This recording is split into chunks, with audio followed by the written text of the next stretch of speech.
آپ اس پر غور کر سکتے ہیں اور محسوس کر سکتے ہیں کہ ایک انسان بظاہر تو اس کا جسم عام انسانوں جیسا ہوتا ہے، لیکن وہ انسان عام انسانوں کی طرح نہیں ہوتا اگر اس کے روابط اچھے ہوں، تعلقات اچھے ہوں، اقتدار ہو، ساری چیزیں ہوں، تو وہ اپنے آپ کو طاقتور محسوس کرتا ہے۔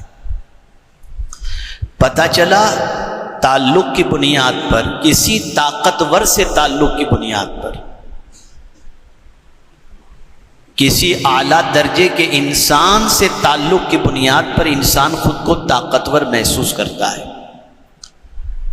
اب قربان جائیے رحمت عالم صلی اللہ تعالی علیہ وسلم کے ارشاد پر کہ فطرت انسانی کو میرے آقا صلی اللہ علیہ وسلم جانتے ہیں کہ دنیا کا کوئی انسان کمزور رہ کر کے زندگی گزارنا نہیں چاہتا، طاقتور بن کر کے زندگی گزارنا چاہتا ہے۔ تو سرکار صلی اللہ علیہ وسلم نے دستور عطا فرمایا، اور ابتدا کتنے پیارے انداز سے فرمایا من ارادہ، جو یہ ارادہ کرتا ہے، جو یہ چاہتا ہے، ان یکون اقوی الناس، لوگوں میں سب سے زیادہ طاقتور بن جائے۔ اب آپ اندازہ لگائیے یہ قول کس کا ہے؟ رسول اعظم صلی اللہ علیہ وسلم۔ آقا کریم صلی اللہ تعالی علیہ وسلم کو اللہ عز و جل نے طاقتور بھی بنایا، اور میرے آقا کی طاقت کا عالم تو یہ ہے کہ اشارہ کر دیں تو چاند کے 2 ٹکڑے ہو جائیں، اشارہ کر دیں تو ڈوبا ہوا سورج پلٹ آئے، اتنی طاقت میرے آقا صلی اللہ علیہ وسلم۔ اب وہ رسول اعظم صلی اللہ علیہ وسلم فرماتے لوگوں میں اگر کوئی یہ چاہتا ہے کہ طاقتور بن جائے تو ظاہر سی بات ہے کہ وہ جو نسخہ عطا فرمائیں گے وہ کتنا عظیم ہوگا۔ اب اس نسخے کو بتانے سے پہلے تھوڑا سا سمجھا دوں۔ اگر آپ کے تعلقات بہت ہائی لیول پر ہوں تو کیا ہوگا؟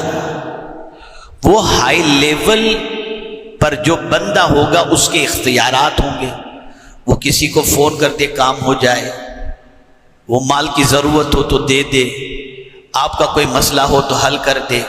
تو آپ اس کو پہلے طاقتور دیکھیں گے تو اس سے تعلق قائم کریں گے۔ اب ایک آرڈینری انسان کے پاس کچھ ہے ہی نہیں تو آپ اس سے تعلق کیسے قائم کریں گے؟ اور اس سے آپ کا کیا فائدہ ہوگا؟ کچھ تو ہونا نہیں۔ اب حضور نے مینشن کیا کہ کائنات کے اندر اگر سب سے زیادہ طاقتور کوئی ہے تو اللہ ہے، اس سے زیادہ طاقتور کوئی ہے ہی نہیں، اور ساری کائنات اس کے دست قدرت میں ہے۔ وہی ہر چیز کا مالک ہے، وہی ہر چیز کا خالق ہے۔ زمین بھی اس کی اطاعت کرتی ہے، آسمان بھی اس کی اطاعت کرتا ہے، چرند و پرند بھی اس کی اطاعت کرتے ہیں، شجر و حجر بھی اس کی اطاعت کرتے ہیں۔ وہ اگر زمین کو حکم دے دے تو 35 سیکنڈ کے زلزلے کے اندر پورے شہر کو ملبے کے ڈھیر میں تبدیل فرما دے۔ وہ اگر آسمان کو حکم دے دے تو اس طرح سے موسلادھار برسے کہ بستی کی بستی تباہ ہو جائے۔ پتہ چلا سب سے زیادہ طاقتور کون ہے؟ جواب دیجیے آپ، اللہ۔ یہ آپ کا بھی عقیدہ ہے، میرا بھی عقیدہ ہے، سب کا عقیدہ ہے۔ اب حضور کیا فرماتے ہیں؟ میرے آقا صلی اللہ علیہ وسلم فرماتے ہیں من اراد ان یکون اقوی الناس، جو لوگوں میں سب سے زیادہ طاقتور بننا چاہتا ہے فَلْيَتَوَكَّلْ عَلَى اللَّهِ، وہ اپنے رب پر بھروسہ کر لے، اللہ پر بھروسہ کر لے، اللہ کو کارساز حقیقی بنا لے، مان لے، اور اس طرح سے اللہ پر بھروسہ کرے کہ فرمایا گیا جس طرح پرندے بھروسہ کرتے ہیں کہ نہ ان کا کوئی گھر ہے نہ ان کے اگلے دن کا کھانے کا کوئی اسٹاک ہے، صبح بھوکے نکلتے ہیں، شام کو پیٹ بھر کر کے آ جاتے ہیں، اے پرندوں کل کی فکر کیوں نہیں کرتے؟ تو جواب ملے گا جس نے پیدا کیا ہے اس پر ہمیں بھروسہ ہے کہ جس نے آج رزق عطا فرمایا وہ کل بھی ہمیں روزی عطا فرمائے گا۔ اللہ پر بھروسہ، اللہ پر کامل یقین، ایسا توکل اپنے پروردگار پر کریں۔ اور توکل ہر کوئی نہیں کر سکتا، بھروسہ اعتماد ہر کوئی نہیں کر سکتا۔ قرآن نے کہا وَعَلَى اللَّهِ فَلْيَتَوَكَّلِ الْمُؤْمِنُونَ، اللہ پر بھروسہ ایمان والا ہی کیا کرتا ہے۔ جس کے سینے میں ایمان ہوگا وہ ہزار اس کے سامنے مسائل کے پہاڑ اور مصائب کے پہاڑ کھڑے ہوں، وہ اپنے رب پر اس طریقے سے بھروسہ کرے گا کہ میرا رب سب سے زیادہ طاقتور ہے، وہ چاہے تو سمندر میں راستے پیدا کر دے جو اس کے دست قدرت میں۔ آئیے میں آپ کو ایک واقعے کے ذریعے سمجھاؤں۔ حضرت ابراہیم علی نبینا علیہ الصلاۃ والتسلیم کے لیے نمرود نے آگ جلائی۔ بہت غور سے سنیں اور ایک نبی کا اپنے رب پر کیسا بھروسہ ہے اسے محسوس کریں۔ آگ جلائی گئی حضرت ابراہیم علیہ السلام کو اس میں ڈالنے کے لیے۔ پروردگار نے حضرت ابراہیم علیہ السلام کی بارگاہ میں جبریل امین کو بھیجا، جاؤ جبریل میرے خلیل سے پوچھو کوئی تمنا ہے۔ سچویشن کتنی ورسٹ ہے آپ دیکھیں، حالت یہ ہے کہ آگ کے اندر زندہ ڈالنے کا پلان، آگ تیار ہو چکی ہے اور ایسا فرشتہ آ کر کے کہہ رہا ہے کہ جس کو اللہ نے یہ طاقت دی ہے کہ میں آپ کو کیا بتاؤں، اتنی طاقت حضرت جبریل امین علیہ الصلاۃ والتسلیم کو اللہ نے دی ہے کہ حضرت یوسف علیہ السلام کو جب ان کے بھائیوں نے کنویں سے نیچے پھینکا، حضرت جبریل سدرۃ المنتہا پر تھے، انہوں نے وہاں سے سفر شروع کیا، حضرت یوسف کے کنویں میں نیچے پہنچنے سے پہلے انہوں نے اپنے پر میں اٹھا لیا۔ کتنی طاقت ہے حضرت جبریل امین علیہ السلام۔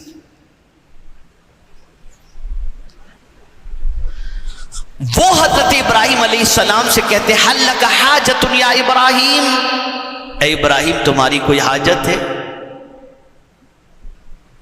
تو حضرت ابراہیم علیہ السلام سچویشن دیکھ رہے ہیں، پاورفل فرشتہ دیکھ رہے ہیں، پھر بھی کیا کہتے ہیں؟ حاجت تو ہے لیکن تجھ سے نہیں،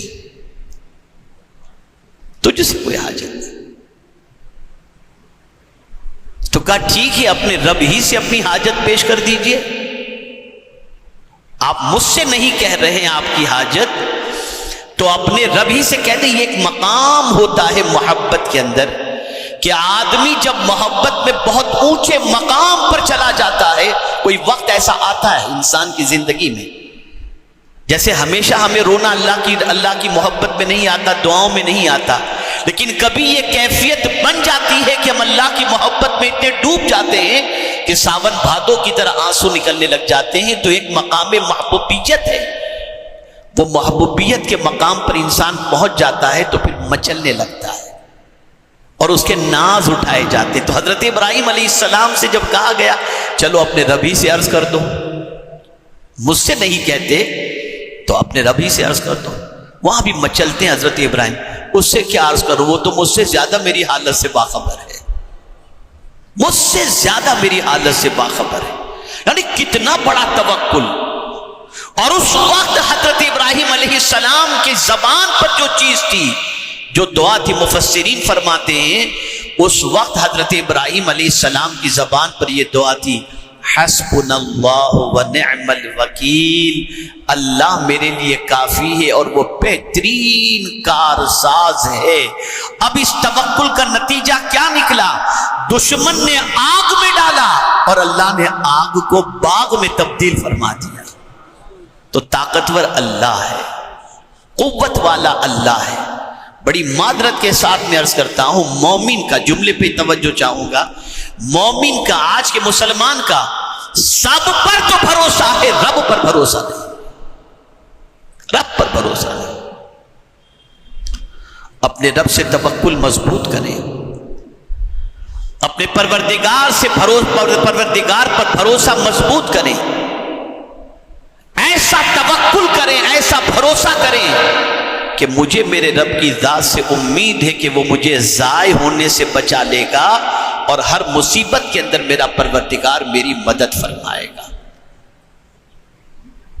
اگر انسان کا اللہ پر توکل ہو، ناجائز دھندے نہیں کرے گا، انسان کا اللہ پر توکل ہو، دشمنوں سے سانٹ گانٹ نہیں کرے گا، انسان کا اللہ پر بھروسہ ہو، اپنا ایمان نہیں بیچے گا، انسان کا اللہ پر بھروسہ ہو تو انسان اپنی زندگی کو قانون الہی اور قانون رسول صلی اللہ علیہ وسلم کے سانچے میں ڈھال دے گا۔ اور پھر جب کوئی بندہ اپنے رب پر بھروسہ کرنے لگتا ہے، میرا مولا ہے، میرا پروردگار ہے، وہ میری شہ رگ سے زیادہ قریب ہے، وہ خود فرماتا ہے نحن اقرب الیہ من حبل الورید، وہ خود فرماتا ہے امن یجیب المضطر اذا دعا، کون ہے جو بے قرار کی فریاد سنتا ہے، ویکشف السوء، اور اس کی پریشانیوں کو دور کرتا ہے، کون ہے جو روزی عطا کرتا ہے، وما من دابۃ فی الارض الا علی اللہ رزقها، کون ہے جو عزت دیتا ہے، وتعز من تشاء وتذل من تشاء بیدک الخیر، کون ہے جو زندگی دیتا ہے، اللہ ہے، کون ہے جو موت دیتا ہے، اللہ ہے، سب کچھ اس کے دست قدرت میں ہے،